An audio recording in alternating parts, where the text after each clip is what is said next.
This is a Film Stories original podcast. We made this. Welcome to the Starlight Ballroom. Hey!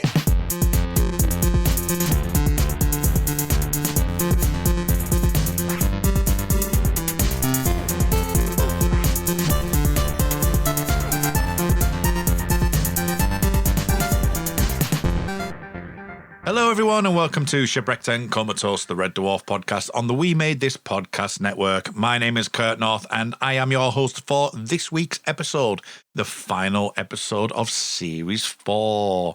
With me, as always, is my co-host, Mark Adams. Mark, how have you been in the last 20 seconds? I'm still good. Yeah, Still I'm good, still yeah? good. Yeah.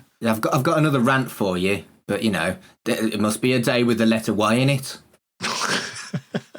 Rant of the week. Well, you know, we've got two back to back. So joining us, as I mentioned, is Matt Latham. Matt, how are things going? Have you had your biscuits and are you ready to go again?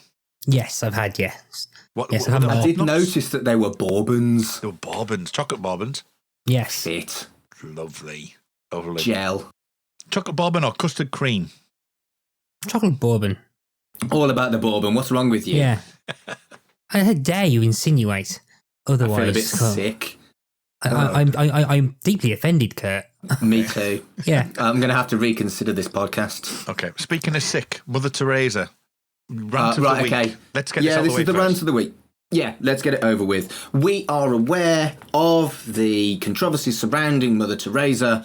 As someone who works as a humanist celebrant, it would be wrong of me to not acknowledge that. We know that she had billions of pounds in the institute based in the Vatican when she was spending fuck all on her hospitals. We know that she didn't give out many painkillers in her hospitals. We know that she forced deathbed baptisms on people. We know that she was a fanatic, a fundamentalist, and a fraud that borderlined on a cult leader.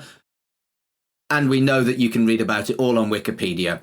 We also know that this wasn't public knowledge when this episode was written. So we don't like Mother Teresa, we don't like what she did, but it's not something that we feel we need to mention again as we continue with this episode of the podcast. Thank you. Excellent. Thank you for Rant of the Week, Mark. It's I'm going to hope that there's no more, because I don't want to be that guy. I'm sure there will be more, but hopefully not in a weekly basis. And obviously, as I say, the show wouldn't have known that at the time, so no. It's all those kind of things. But we are here to talk about the Series 4, Episode 6, which was Meltdown, written by Rob Grant and Doug Naylor, aired on the 21st of March 1991, and was directed by Ed Bye. And this one is a blatant rip-off of that Michael Crichton book, Waxworld. So, what are your first impressions, Matt, of this episode? What do you think of this Do you episode? mean Westworld? All right, okay, fair enough. It's a good film, watch it. It's a very good film. Westworld is a very good film, and Westworld, the TV show, is also a very good TV show. So, I forgot there was a telly series. Oh, it's Is it worth seeing? Is it good? Yeah. That's 50% of you like it. It thinks it's better than it is. It thinks it's more clever than it is when it's not. And sometimes it's too complex for its own good. It is quite complex. We'll give you that, but I like The it. film wasn't that complex. The film was basically wax dummies, but a bit like Jurassic Park. But yeah, it's basically Jurassic Park, but with wax dummies, basically. Anyway, we're talking about this episode and Meltdown. Meltdown, Waxworld, whatever you want to call it. Matt, what are your impressions of this episode? Meltdown, more like letdown, am I right? I'm guessing you're not a fan. No, not really. I mentioned all the way back last week that I think, if you can remember that far back, that my opinion of Series 4 is probably the weakest that we've covered so far. And I completely had forgotten this episode existed until I watched it yesterday. And I can see why. It kind of loses itself, and there are some good ideas in it, but I think it's one of these concept episodes which just gets lost. I think lost in a sea of other concepts. I think it's one of these that just kind of gets it just kind of gets like lost in the whole, unlike other better episodes to come. And yeah, I just, there was bits of it I just wasn't keen on. I didn't find it as funny as Dimension Jump. And yeah, I think there was I was watching it thinking, yeah, I can remember why this doesn't stick in the memory that much. I think that there is an element of not necessarily unforgettableness, but this isn't the best of the episodes of this series and or Red Dwarf, but anything with as strong an anti-war stance as this episode has gets my seal of approval. So I'm more fond of it than perhaps the laughs that are in it would potentially give you. Yeah. You know what I mean? I mean, this episode in itself got put back because of the 1991 Gulf War. It was meant to be one of the early episodes and got moved back to the end of the run. Because it was so anti-war, yeah. So it's interesting from that point of view. I would agree. I think that this episode is something that I struggle to remember when I do see it. I think I remember it more for the smeg-ups than I actually do for the episode. I think that's probably the fair assessment for me. I think I would have had a similar kind of, oh shit, yeah, this is an episode kind of vibe to Matt if I hadn't studied the RPG sourcebook where wax droids were a character class that you could play in the Red Dwarf role-playing game. And that jogged my memory. Whereas if I hadn't looked at that book, I think it would have been as unforgettable for me as it had been for Matt. I mean, talk about role-playing game. We open up with that, don't we? We open up with, you rolled a 6 and a 2. So what Risk is not a role-playing game. Risk is terrible. I'm into board games and I'm into role-playing games. And Risk is one of the dullest games. And this is one of those things that has aged well. Risk is still considered dull as fuck against most people who enjoy board games. And, you know, board games have become more sophisticated as we've, you know, progressed from 1991.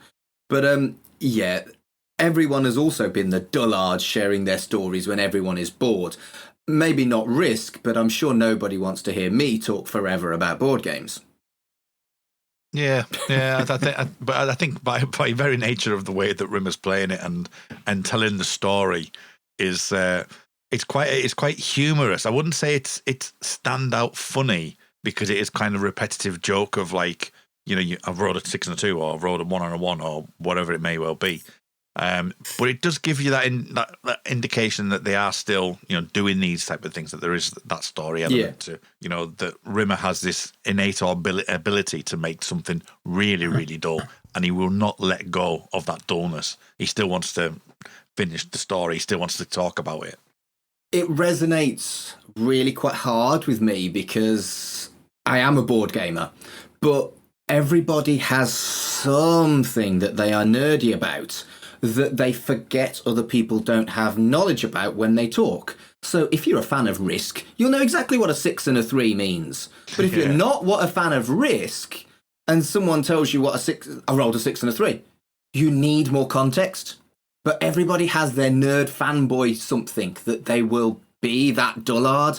And it's obviously hyper-emphasised here, but I've definitely been that guy. Maybe even about Red Dwarf. It's highly possible. Matt, what do you think you bore the most out of people when you start talking?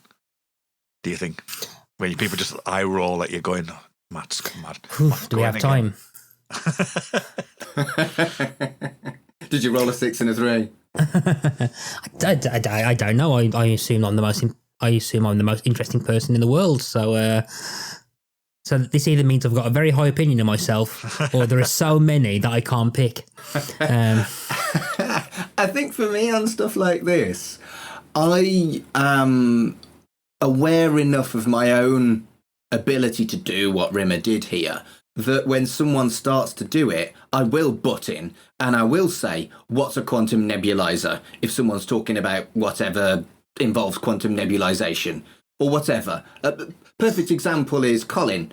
He's big into music and he is a fascinating man to listen to, but he sometimes uses jargon. And I'll just poke him and say, what the fuck's a oobry-doobry riff of oobry-doobry?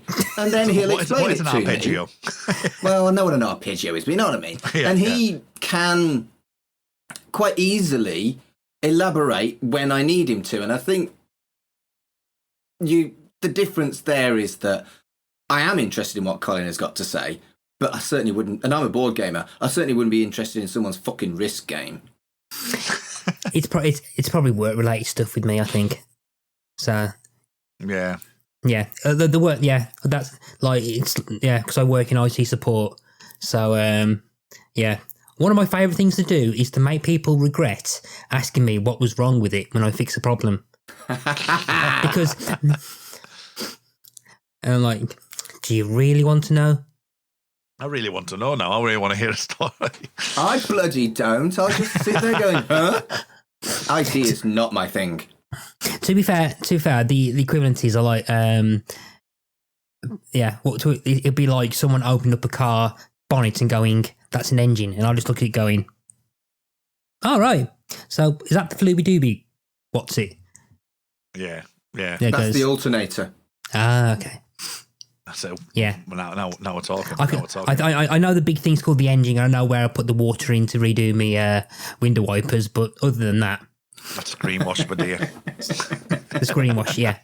Oh, and the dipsticks for the oil level. But yeah, other than that, I feel like a real thicko when people start talking about cars. I'm like, I had that recently. We had a lunch date just before Christmas, socially distanced, of course. And I was having a conversation with a colleague, and they started talking about their Audi and stuff like that, and someone else joined us. And then they both started talking about cars, and I'm just sitting there going, well, this is exciting, isn't it? I was so bored. They were just like trying to, I've got this Audi, such and such. I've got this car, and I've got that car, and I've got this. And I was like, I've had this one before in the past. I was like, yeah, I've had a Ford Focus or a Vauxhall Astra. That's basically it. I don't care. It gets me from A to B. My car's red.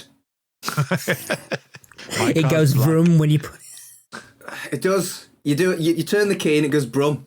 But I called out an AA guy for something not so long ago, and you know how you do with someone you don't know. You try and make conversation about something that you kind of grasp that you know about them. Yeah.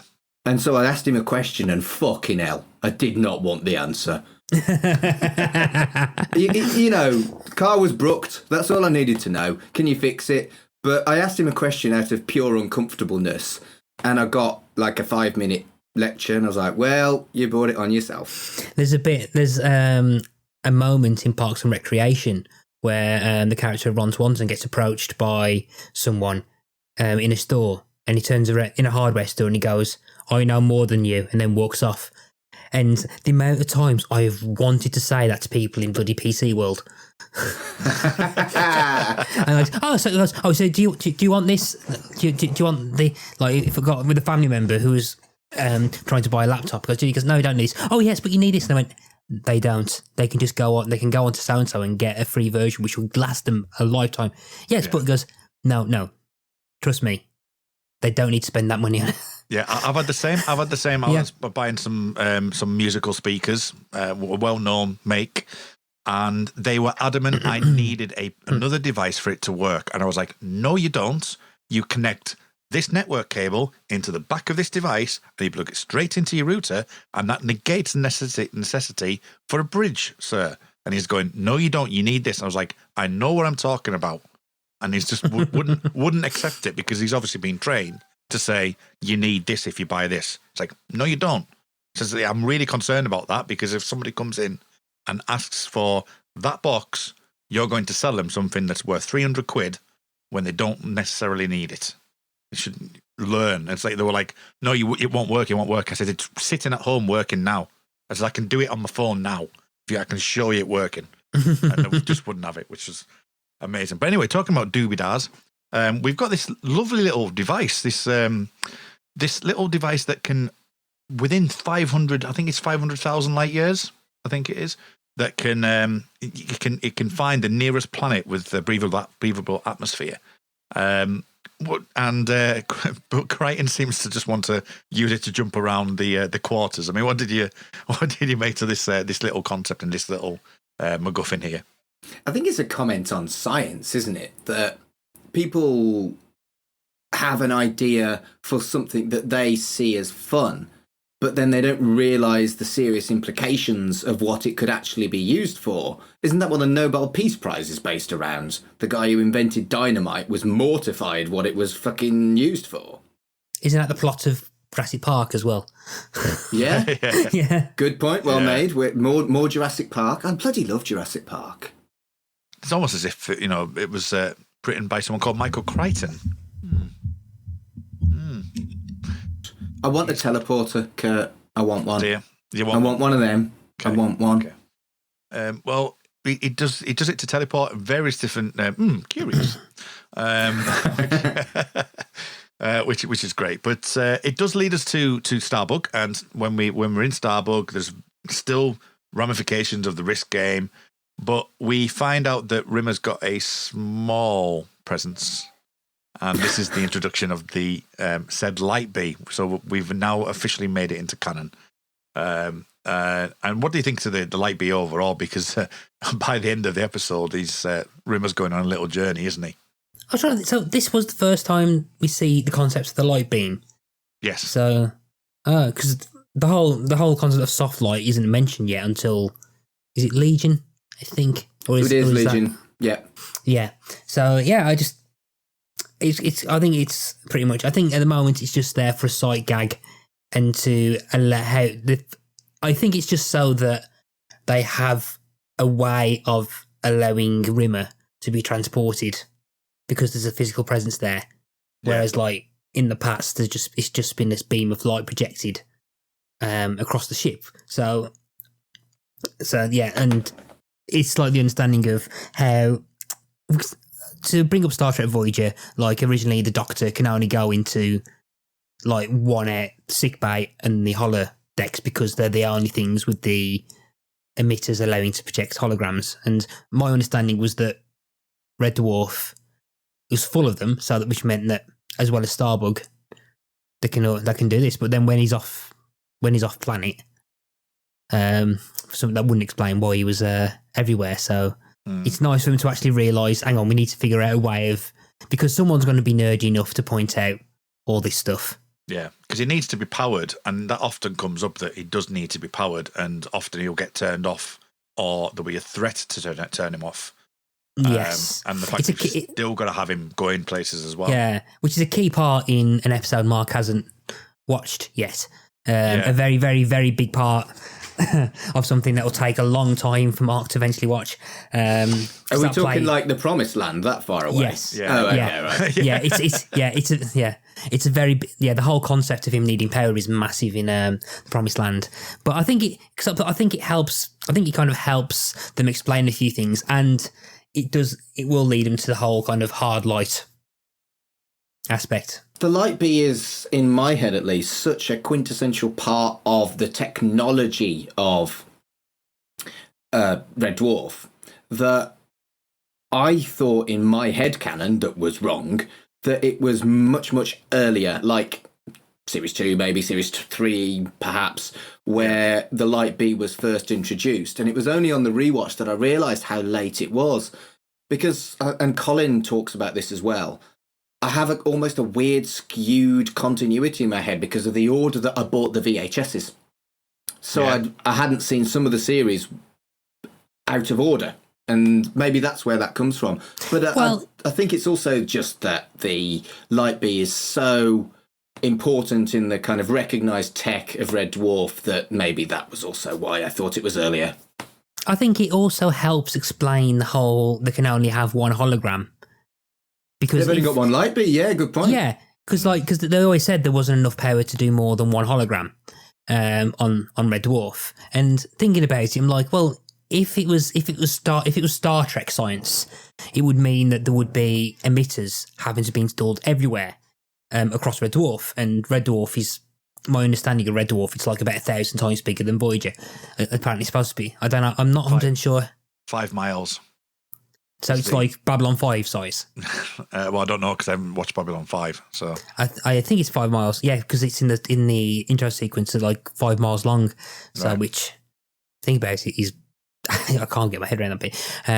So it takes a while. It takes a while to go up all the flaws and stuff. We have discussed this on several occasions. Yeah, it's but actually...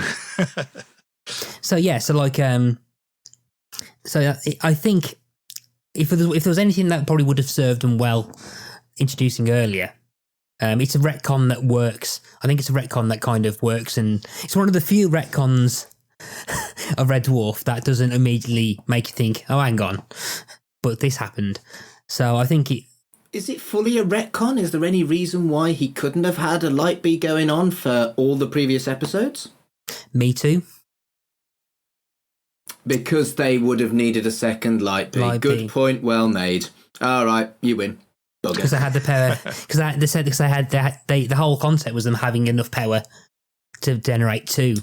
Shit, you're right. That's a shame. That is a retcon. Boo! Yeah. I thought they'd have got away with it, but they haven't. Well done, Matt. We don't care about retcons and stuff. And to be fair, I never actually clicked until like about 2 seconds ago, where I realised, because shit, I'm gonna piss on his chips in a second. Like saying to me, no, please piss on my chips. I don't want like kind of flame wars on Twitter. But now it's a good idea. It's a good device, and I think it's kind of pivotal, and it just helps them explain a lot, and helps them for a good gag at the end. The gag at the end. All I'll say about it is could you imagine going through the intestines of Dave Lister, Mark? That's all I'll ask you. Well, the gag at the end, I tell you what, Dave Lister's gag reflex is impressive, and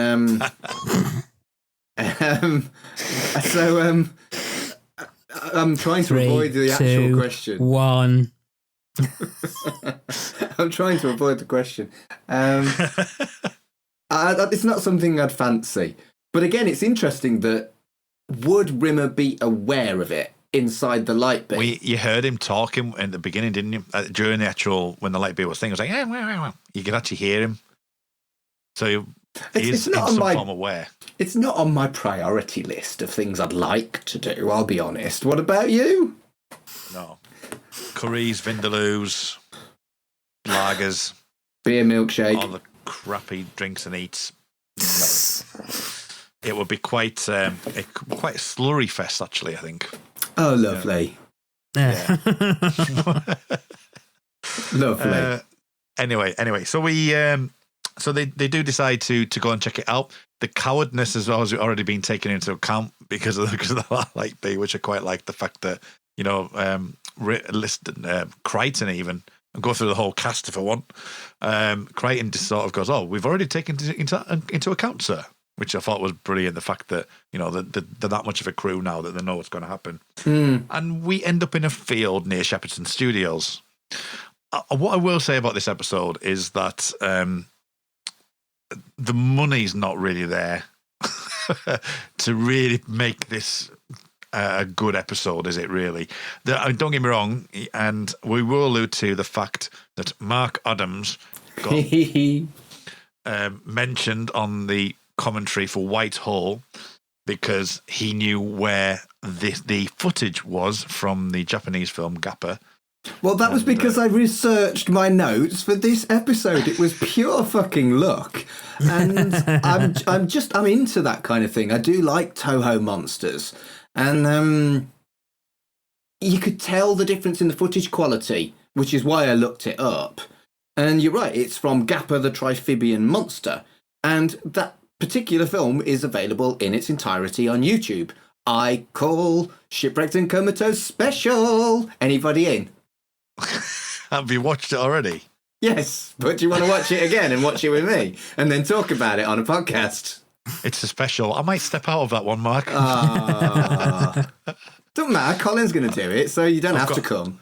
I've got my veto. I've got my special veto. I think there's Colin and Carl have already said yes, so I mean, you're both more than welcome if you want to watch dumbass films with us.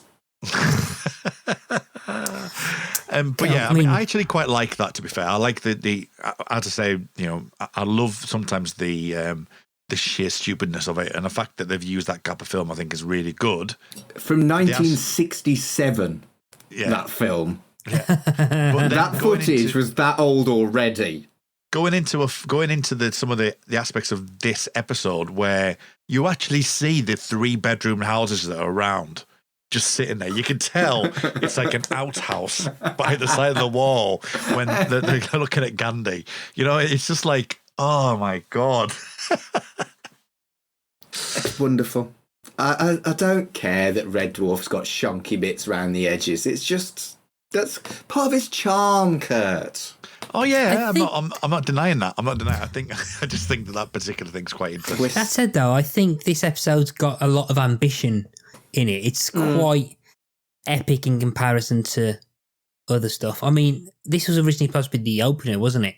Yes. So I can kind of see them. This is their attempt at doing another backwards, where they've got a lot of on-location shooting, a decent size guest cast. So it has that kind of appeal to it. And But I can footage kind of from see- a monster film from 1967. That was what backwards was missing. Yeah. Yeah, that would be great. But we end up in the unit where a certain Adolf Hitler is. They do like Hitler, don't they? Maybe not like, but they like to use Hitler. I do. Hitler, the Goerings. Goering's a transvestite again. Yeah. That's a running gag about Goering being a transvestite, even though there is no historical proof. And one of my favourite smeg-ups of all time, is during this scene where one, just during the actual episode itself, when Lister and the cat end up in there, and they end up the first gag is that they end up on the table, because a different camera angle is enough to like sort of go, oh, they're there. And then the second one being in the chimney. Do you remember? Have you seen the smeg-ups, Matt? No. Okay, so during the chimney scene, what happens is like sort of Lister like turns his lighter up, and he goes, "Oh, look at this stone." And he knocks on the wall, but it's like obviously just MDF that's being built as a set. And Yes, I remember now. And the audience just absolutely fall about laughing. And because then all you get is like Craig Charles going to the audience going, "They were going to sort that out in the dub." Which is brilliant, but it's a brilliant gag in itself within the episode, though, Mark, isn't it? It's one. I loved it. That just, yeah.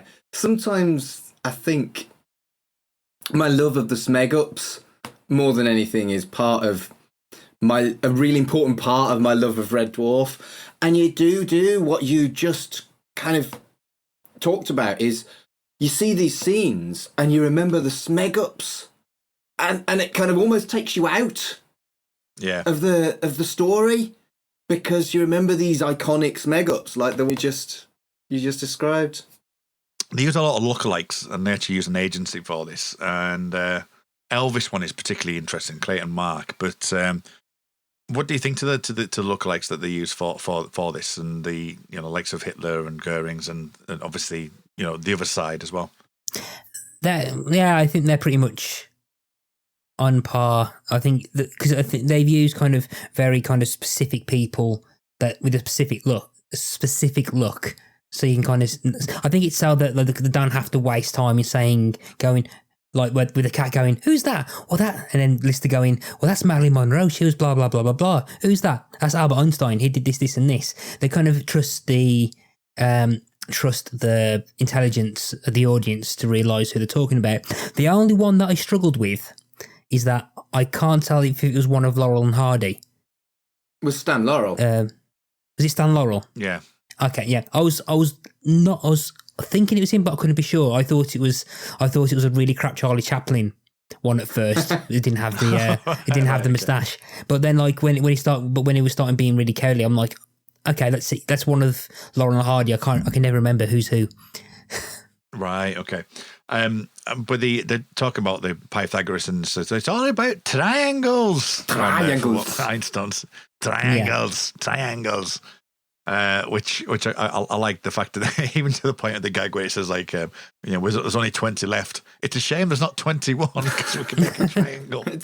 The characters that they use, I really think that they're a lot of fun because they can mock these historical figures gently and harmlessly. It reminded me a little bit of the historical figures in Bill and Ted. Yes. Yeah. And there is nothing wrong with that. I don't care. I don't know which one came first. I'm not going to look it up. They were both brilliant. Move on. Bill and Ted. Did it? Okay, fair enough.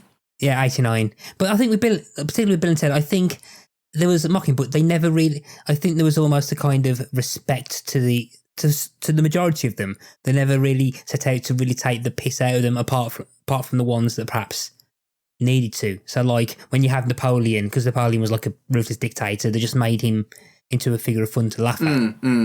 Whereas then when they have Abraham Lincoln come in, but they treat Abraham Lincoln with the kind of reverence that I think Americans do have for him in general and stuff. Whereas I think being British, we're a lot more cynical. a lot more cynical towards certain people, which is why you can probably get away with having one of the few more respected monarchs that we've had walk into a room and start and shoot Hitler in the back. True. Yeah. I can't think of any other monarch apart from Victoria who you probably would have gotten away with a Tommy gun. Victoria was badass, that's for sure. They also used Elvis Presley. The lookalike himself, Clayton Mark, actually brought his own costume in. And, Brilliant. And some of his lines were actually lines that he put in himself, that they let him go along with that.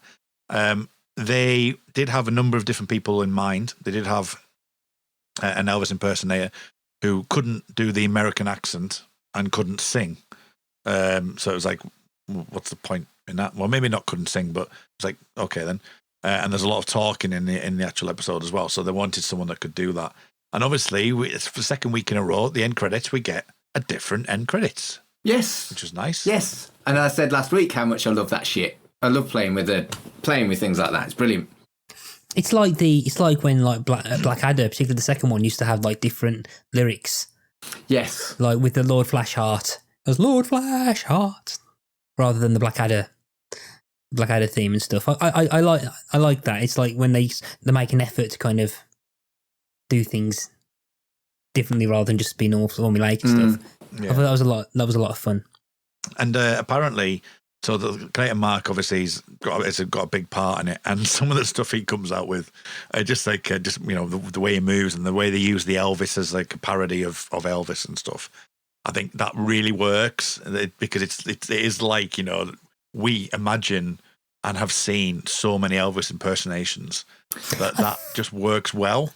I think as well, when you think about it, I mean, it's a waxworks museum, so they were probably programmed with the very basic 2D representation of what the idea of those people were like. So so when you've got Elvis going, where do we go? When he swings his arm and goes, it's over there. But he does the arm swing. So it's, I mean, like if it was actually Elvis Presley, he probably would have just gone, he's over there, mate. Yeah. Whereas like you've got the kind of the icon or the character of what Elvis represents as a waxwork. So like if you've got, I was thinking about it. Like say if Madame Tussauds came to life and you got people in there, they wouldn't be the actual people. They would probably just be the programmable kind of media representations. Yeah, like a caricature. Yes, that's that. Yeah, caricature. That's the word I was forgetting existed. I think the actor must have made quite the impression on the team because we covered this between Series 3 and Series 4. He was brought back for the video of Tongue Tied alongside the rest of the cast. So he was the only one that the choices of who they brought back was really odd. They brought back the guy who played Queeg. They brought back the guy who played Elvis. They brought back Norman Lovett. So both Hollies were in that. But if you're interested in that, go back and listen to our special on Tongue-Tied.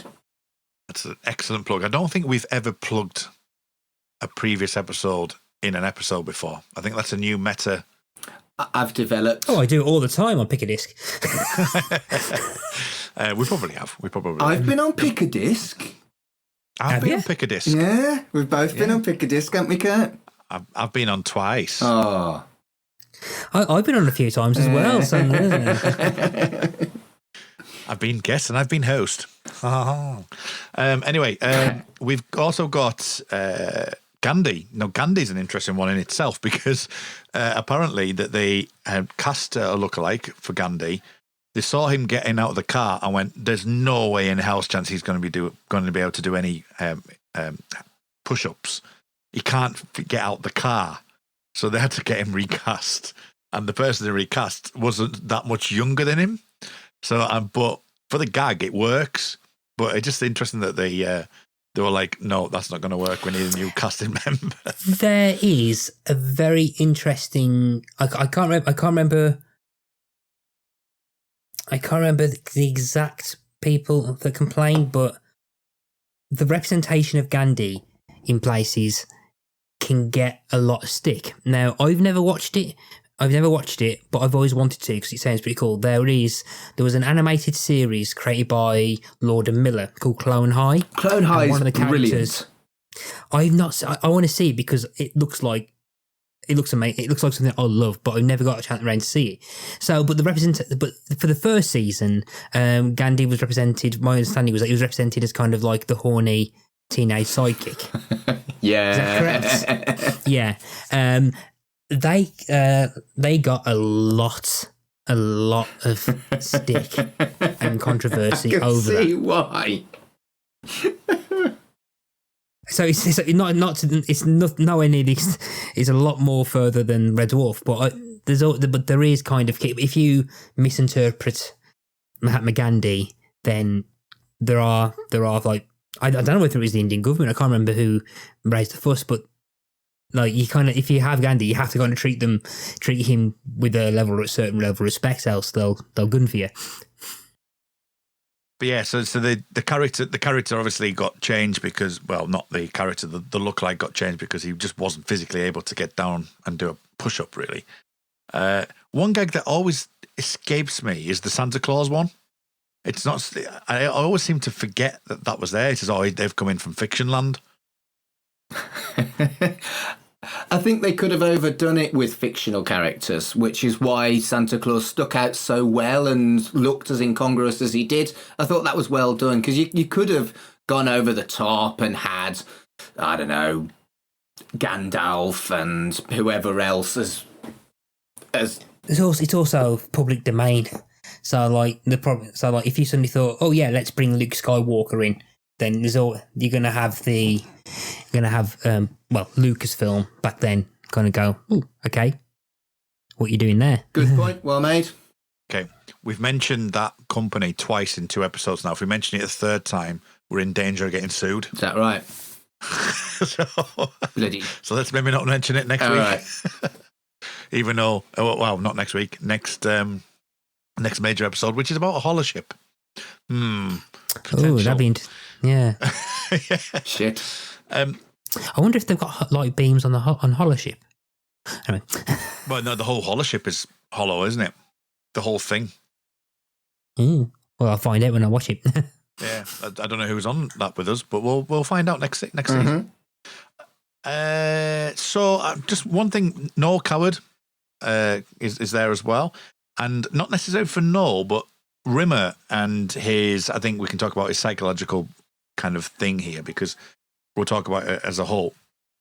This is the beginning when he says "shut up" and starts like sort of becoming the very thing. Because even like sort of when he realizes in the episode where he's like, "My God, this is my calling. This is what I've been waiting for all my life," and he lets it run rip. You know, it's a typical Rimmer thing to do.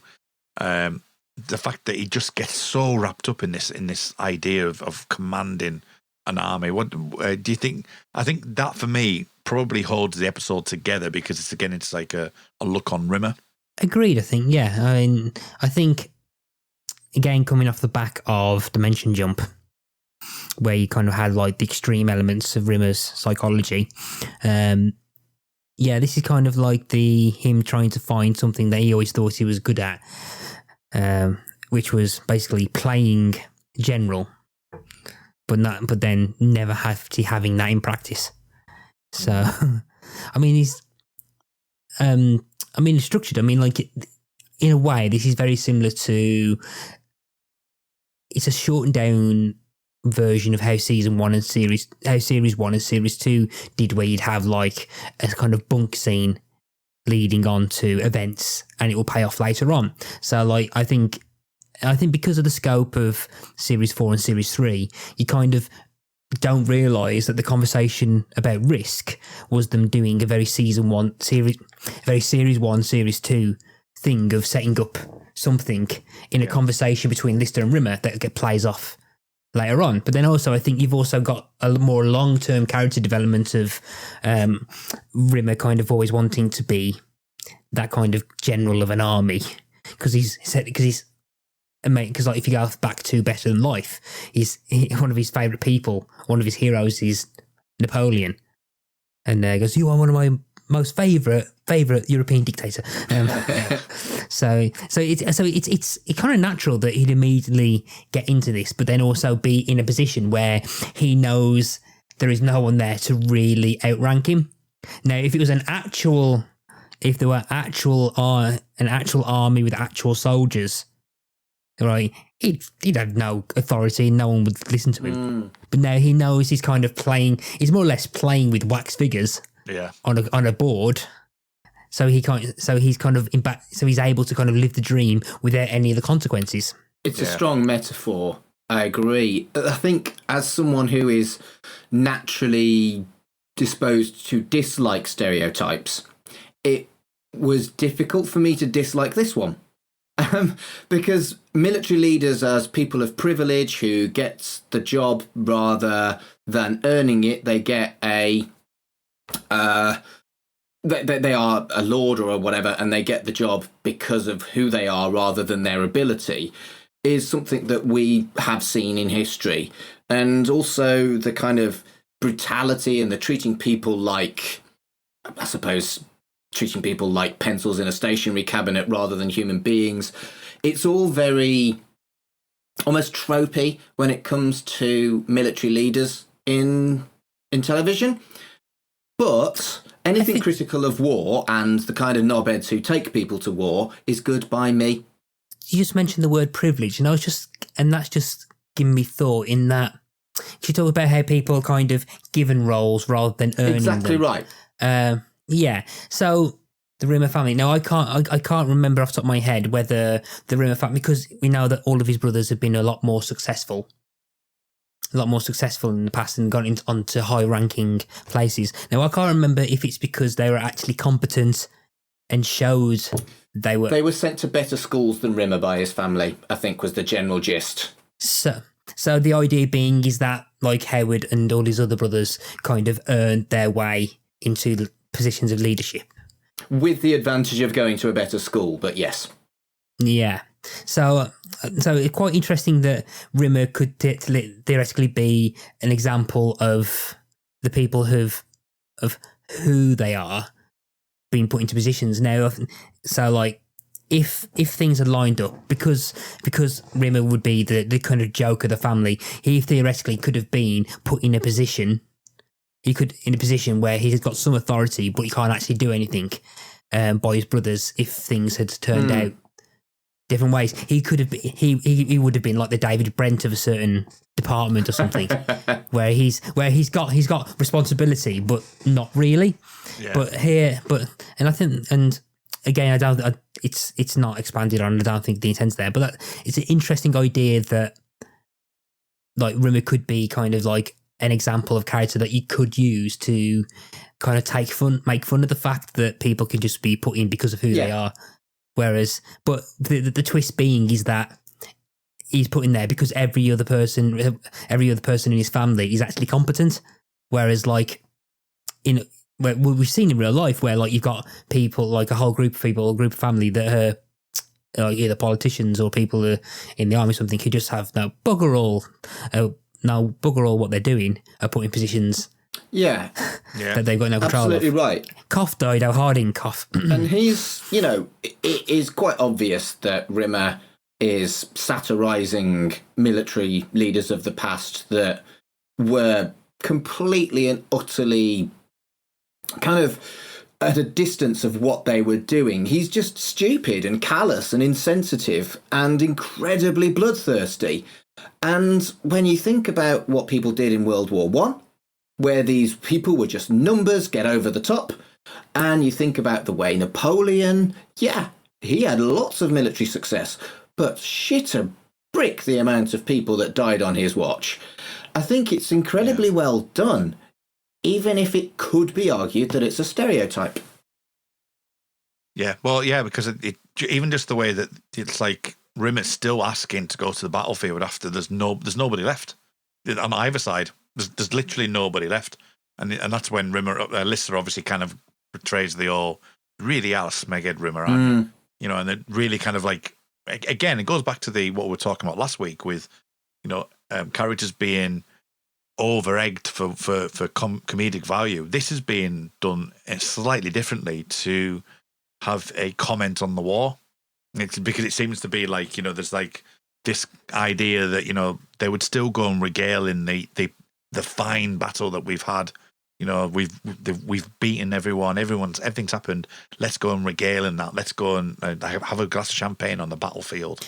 I think the difference with that one though is that, and not to rehash the more serious stuff we talked about last time, is that I think this episode kind of makes a much more explicit. Is explicit intent to criticise the values and ideas that Rimmer is having now in terms of his kind of bloodthirst for war and stuff. Whereas, but I think that was more intent. Whereas it was the inverted wasn't aware of what they could have been doing last week. This week, it's a lot more explicit and. Well, he says they're only wax droids, and you could quite easily replace wax droids with people from the mines, or commoners, or the lower classes, or fucking hell, or black people, anything where there's a military leader that has desensitized themselves, and they're treating people like, well, let's go back to Risk, like characters on a board game. Yeah, which is exactly the kind of analogy they're going for, isn't it? I think, and I don't think there probably wasn't time in the scripts, but there was a bit where Lister goes, but they've broken their programming, they're sentient, they deserve life and stuff. And I'm quite surprised no one's made, like even Crichton never made the comparison to himself breaking programming and being sentient. Yeah. So I mean, but. Again, it's not a Lister episode, but again, I quite like the fact that it's showing the differences of opinion with Lister and Rimmer in that. Okay, yeah. So you've got probably one of the more, well, he is literally the last empathic person on the planet, on the world, but he's probably the most empathic person in the universe. Yeah. Who's coincidentally is a slob where you got the most anally clean. Person is there. I think that you mentioned you're right. The fact that you've got things like talking about sentience and stuff like that, which only briefly touched upon. But there is danger of like going over that trope time and time again. So I understand probably where they've came from with it. It's always in the back of the mind that we need to maybe allude to it. It's a favourite, isn't it? They do like the whole AI sentience conversation on Red Dwarf. We've spotted that over the last 3 series, and I don't expect it to go anywhere. It's also their way of being able to say it's not aliens. Because I think the biggest thing is no alien. Yeah. No aliens. And then there doesn't seem to be a kind of huge deal on the sentience of Gelfs. They're accepted as people, even though they are genetically engineered.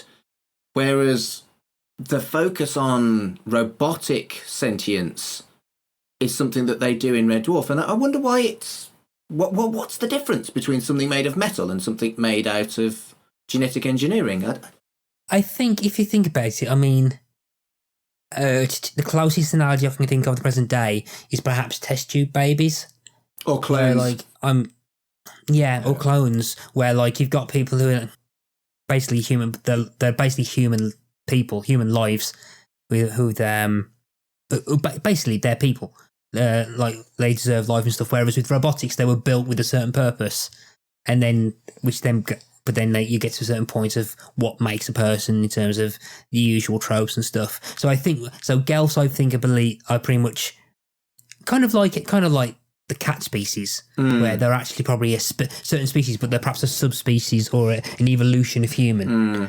Or what evolved from humans as well. So I think, so sometimes I keep forgetting we're actually 3 million years in the future of evolution, and perhaps Gelfs were more clones of humans in the past that are just mutated because they weren't originally part of the human race. Does that make sense? Yeah, I think that I do think there's some kind of almost acknowledgement that flesh is more valuable than machine, even though they're both technically made in a lab, I suppose. And that's interesting.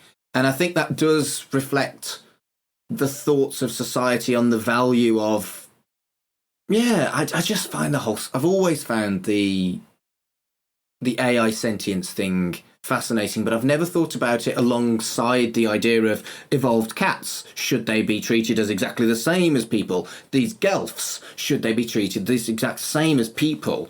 And I don't believe in the soul, so that shouldn't really be a huge deal to me, yet it still is.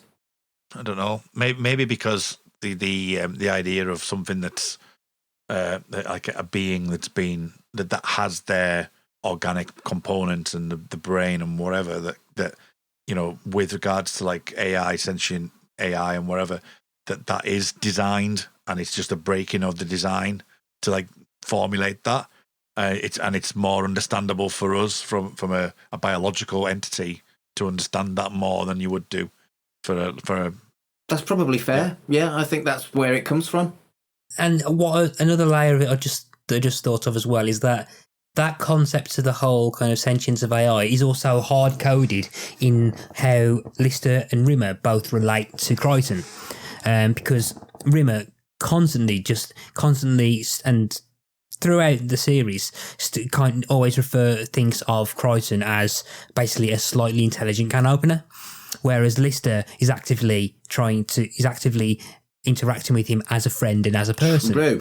And what I find quite interesting as well is that when you think about it, Rimmer is just a piece of technology. Yeah. He's no longer human. He's probably, I mean, say, Mark, you don't believe in the soul. But if it could be an analogy, it could be a metaphor for someone's soul placed into technology. And just thinking about it, I find it quite funny that the most technophobic character is a piece of technology himself.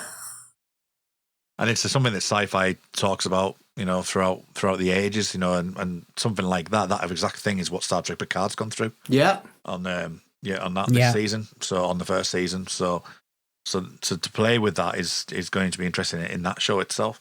Something I wanted to touch upon as well is the potentially a remake of this scene where we get Winnie the Pooh. Poor bastard. I think the idea of Santa Claus being an easy win, like Matt said before, as a physical character, gives us the option of an off-screen death of something that they just simply couldn't afford to do. It could have been Winnie the Pooh. It could have been Rick from Rick and Morty. Or, you know what I mean? It could have been anyone that would have been more difficult to realise than Santa. And it works because nobody wants to think about a firing squad and Winnie the Pooh. Yeah.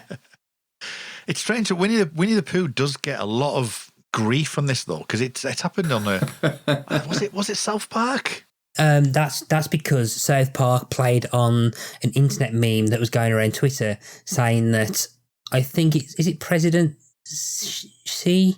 I'm not sure how it's pronounced.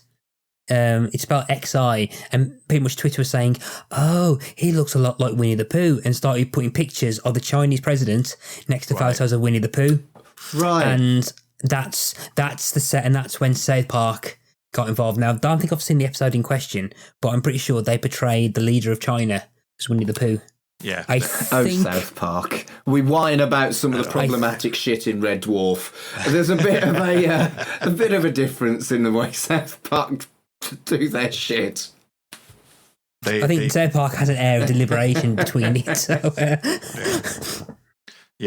well, they do. It's graphic. Put it this way: Winnie the Pooh's death scenes are graphic. So it's. I always remember that on obviously post watching that compared to this. But I like it. I actually do like, you mentioned about the Santa Claus thing to give you that idea of it. But the way that obviously Lister explains it, you can actually see it in your own head, and I think that's more effective.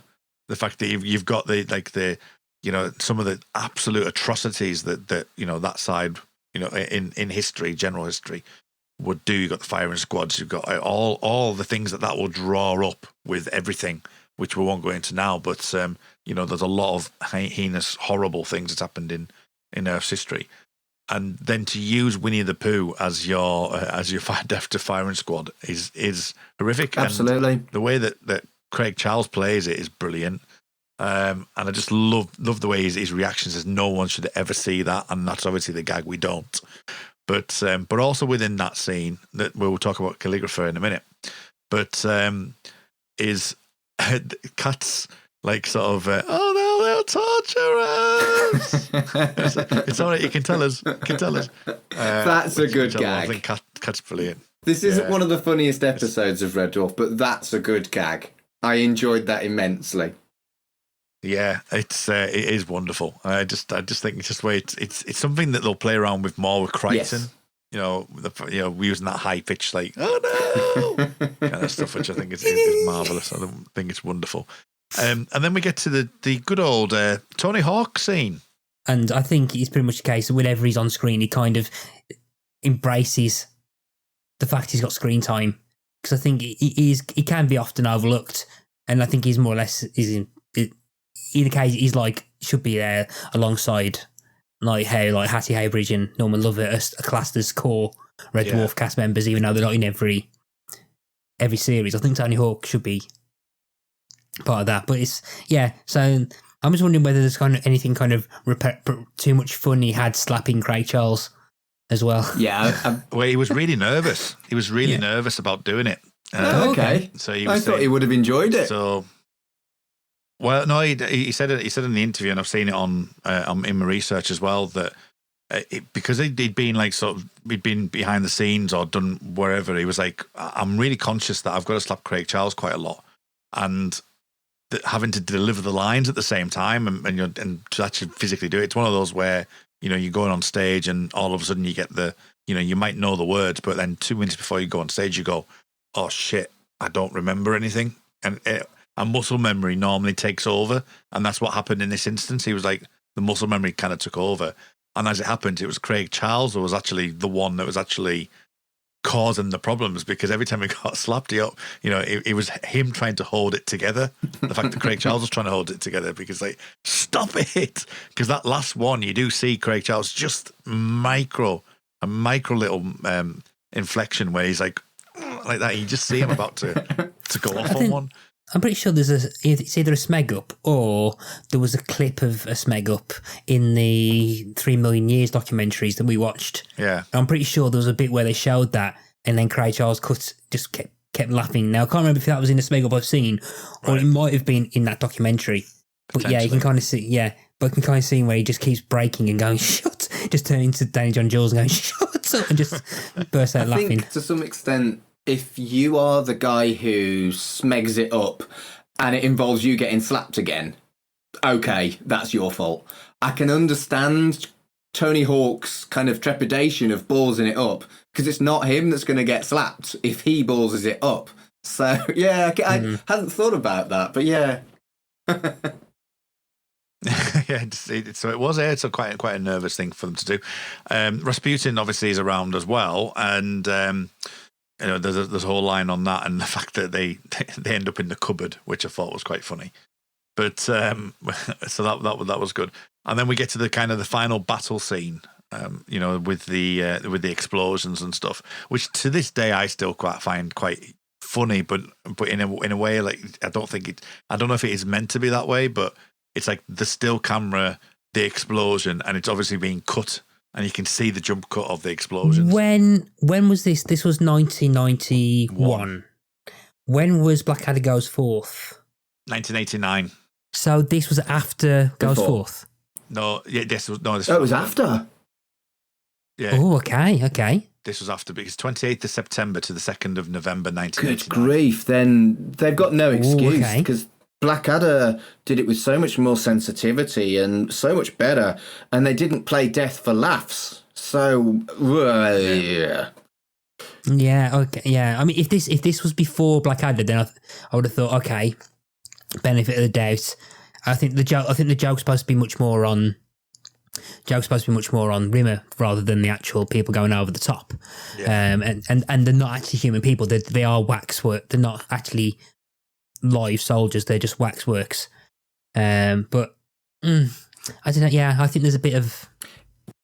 Well, the fact that even Rimmer goes to the battle scene itself to view what he's doing, I think in itself it's more of a play on his psychological mind of actually being there, on the bike and things like that. It's almost like, I'm the master and commander and chief, and I'm the one that's going to oversee this and watch this happen, kind of thing.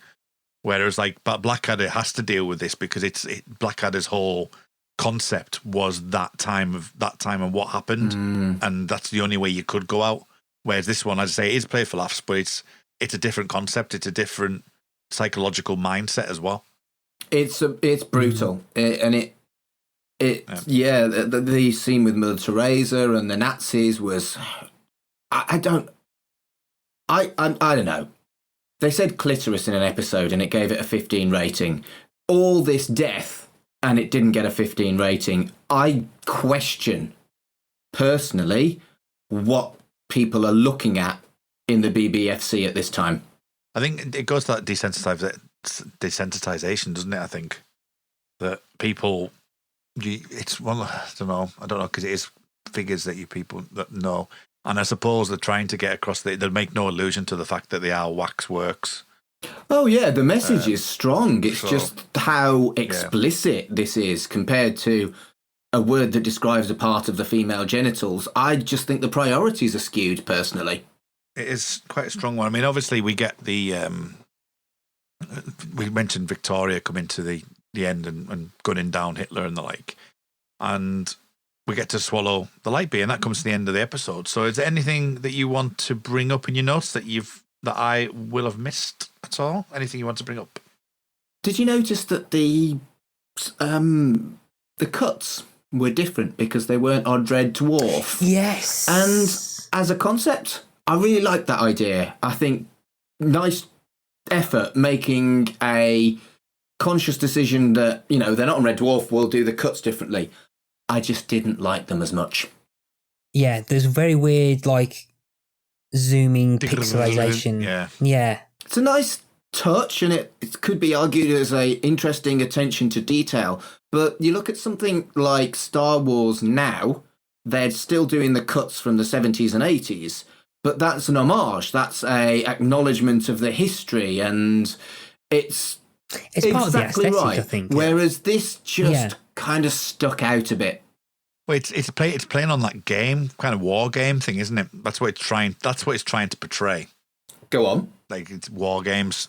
That's the way it feels to me. It feels like, because we've got that kind of tumbling around and the kind of the little drum beats of the drums and things like that. It just felt like it felt like it's trying to build an aesthetic around a war game. Yeah, and you're right. It's thematic, and I don't know why it just didn't work for me, because it should have worked. You're right, but I don't know. And I'm not quite. Are they trying to homage something in particular? I wonder that too. Something that I don't know. I'm not into war films, I'll be honest, so I may have missed something. I'm not too sure either. It feels like it should. Because it seems to be when they flick between, as I say, the Star Wars wipe, where you're going from one side to the other, and is it meant to be alluding to the die or what? But I don't know. It is quite a strange one. That's something that I wouldn't mind somebody mentioning to us and telling us, because that's what it feels like to me. It feels like it's like an homage to something, or it's just trying to portray this war game feel, because that's how it feels. Yeah. But it is an interesting one. It's a good point to put out there. Matt, anything else that you think you've got notes on as well? No, I think the episode, again, it was like majority of series 4 for me, and that the occasional bit of comedic brilliance, the occasional bit of comedic brilliance, but there wasn't as many of them as opposed to other episodes, and I just feel like I can just see that it's just not as memorable as other episodes. So yeah, this one's probably quite low down, and if I was to rank and list the episodes in order, this would be near the bottom, I think. I think this is something I'm just thinking about now, Mark, is that we had Body Swap last season, and I know we've been saying that season 4 so far has been strong, and this is what, before we really talked about this one. And I would say this is probably the same, Matt, definitely. I think it would definitely be towards the bottom of this one. But this is probably the second dud that we've had in the run, I would say. It's the one I remember more, as I say, at the top of the hour. It's the one I remember more for the smeg ups. Like there's within this, there's a couple of scenes where Rimmer says something and he says, "I've screwed up the line," and he also does some Kenneth Williams impressions in the costume, and he does and he does a couple of impressions during the actual outtakes. So I remember it more for that, and I think that's why I remember the episode more. But I would say that this is probably, out of what we've seen so far, this is probably the second bottom. I don't know about you, Mark. What do you think? I think describing any episode of Red Dwarf as a dud is perhaps a little unfair. I think a dud in comparison, yes, but I would still watch this over 100 other types of sitcom. Yeah. Mm-hmm. Well, I'll put this out there. So the time is now the Millennium podcast that I do, right? Over the 3 seasons, I would generally rate things 6 till 10. 6 being, yeah, I enjoyed that. It was good. And I've rated one episode 2 out of 10. I wouldn't, again, with Red Dwarf, if I was rating this out of 10, I would say it's probably around a 6. It's good. I enjoy it. It's all right. It's still not, I'm not saying it's like a 2 out of 10. You know what I mean? I'm not saying it's like a bad episode. But I think out of the pile that we've got, I think this would come, the second least favourite so far. I'll put it that way. Yeah, I think that's probably fair. It's still a fun episode that I'm a completionist. If I watch a series of Red Dwarf, I will watch the series. I won't cut out an episode that's less of a favourite. I will watch it all in one run. And then I'll go back and I'll watch it all again. And then I'll go back and I'll watch it all again. And then I'll go back and I'll watch it all again. Dave. No, but you haven't completed Red Dwarf yet, Mark. I haven't, no. So then, final thoughts then on this episode is, I think we're all in agreement, I think. Yeah. Perfectly fine, and the anti-war stance sticks well with us. So at the end of the season, question I got for two of you then. So you two, I think you two preferred 4 to me in general, but then in terms of comparison to the other seasons, in comparison to the series, where would you, at the end of the season, where would you rank this with the other lot? You want us to rank all 4 seasons, basically? Yeah. 4, 2, 1, 3.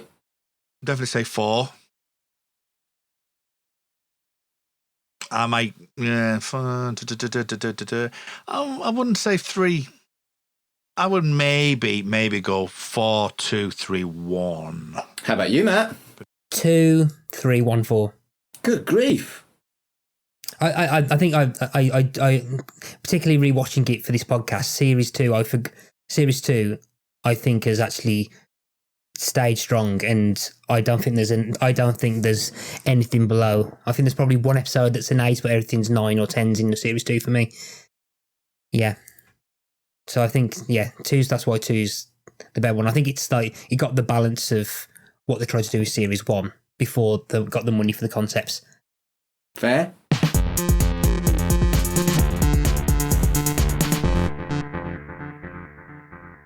So that brings this episode to an end. So where can people find Mark online? Okay, so I'm going to do a quick run through seeing as it is the end of the series. If you want to follow me personally, you can on Twitter and Instagram, same ID, at MarkAdamsHC. If you want to have a look at my other podcasts, I have 3.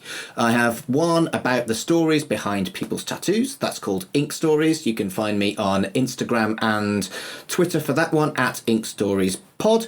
I have one based around my job as a humanist celebrant. That's called Life's Milestones, at Life's Milestones on Twitter. I also have one about kids telly, retro kids telly, and basically showing someone who has never seen my telly before my old kids telly and then returning the favour once every fortnight. That's called Right in the Childhood, at RITC Pod on Twitter. All of my podcasts are available on wherever you are listening to Shipwrecked and Comatose, so just search on your favourite podcast provider. And Matt, where can people find you on that there Tinternet? You can find me on social media. My personal one is Zanmat or XandMatt on Twitter and Instagram. And you can find Pick a Disc, where I speak to people about music and albums that they want to talk about. You can find me on all sorts of places that do podcasts and stuff. And you can find me on Instagram and Twitter and Facebook under Pick a Disc. Surprise, surprise. Excellent stuff. And you can find me on Twitter at rmuldrake. That's RMULDRAKE. I'm on the Star Trek Picard podcast, Make It So, which is at Jean-Luc Podard on Twitter. You can find me on the Xcast, which is the X-Files podcast, on the X_cast. I've just finished my Millennium podcast. That's pretty much a full wrapped-up Millennium show from 1996 to 1999. You can find that at the Time Is Now pod. And you will have also seen that I did some of the, or most of the One Division on podcast 616, well, that'll be well in advance now. We don't know where we are. We're probably on Loki season 3 now, so we'll see where we are. When I might be leading on it by that point, Kurt, because I've kind of agreed to do Loki. You might well. Yeah, you might well be on Loki. So that's podcast 616 on Twitter. So those are the best places. I've got too many podcasts. That might not age well. I might have dropped out. Well, you know, these things are a time capsule, aren't they? At the end of the day. But until next time, everyone, remember... I haven't got something witty to say. Shit. Triangles! Hello, everyone. This is Tony, Network Chief of We Made This. As you know, our podcast network brings together a brilliant assortment of talent who talk about all kinds of pop culture content, such as the episode you just listened to, or maybe you're just about to listen to. We're not going anywhere, but we'd love to keep the lights on for even longer if you're able to support our network on Patreon. For just £2 a month, you get your name in lights and the satisfaction of knowing you're helping us produce more great audio. And for £3 a month, you'll get your name in lights, but you'll also get access to an exclusive bi-monthly podcast from the We Made This talent pool on podcasting, pop culture, and, well, you tell us. We'll take your suggestions. For less than the price of a coffee per month, you can help keep We Made This going. Just head to patreon.com/We Made This. That's patreon.com/We Made This. And get the ball rolling. Now, back to your scheduled programming. Elsewhere on We Made This. Cerebral Jukebox. Yeah, I suppose there's something quite freeing about not knowing the words. So even if they're super dark, you just don't know. So you can because you know you can get like a lot of songs which have a really cheerful musical undertone, but the actual meaning is quite nasty. And you're like, ooh, this song is a bit much, really. But I suppose with songs that you don't know the actual meanings of, it just sort of remains it with its like innocent musical intention. I mean, obviously, Feliz Navidad is going to be a happy song. It's a Christmas song.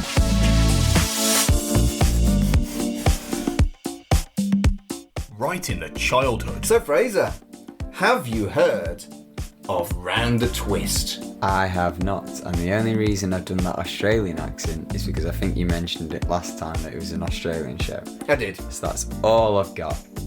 So it's an Australian show from the early 90s. It's not like Home and Away or Neighbours.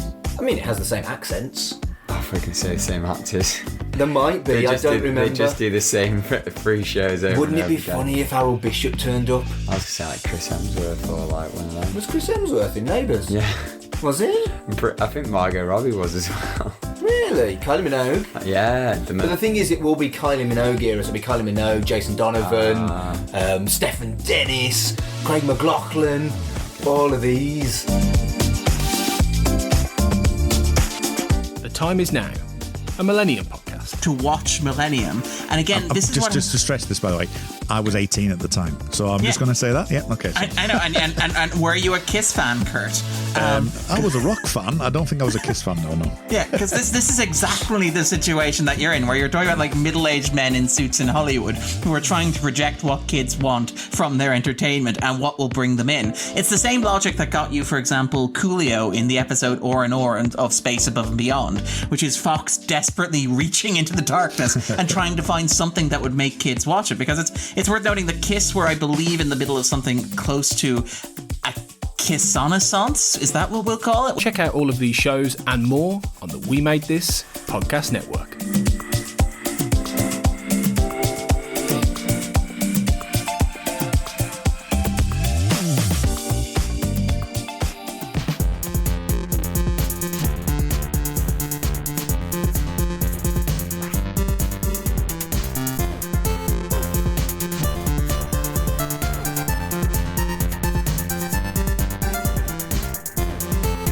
Shipwrecked and Comatose, a Red Dwarf podcast, was created and produced by Mark Adams and Kurt North. You can find us on Twitter at Red Dwarf Pod, and we are part of the We Made This podcast network, which can be found online at wemadethispod.com or on Twitter at We Made This Pod.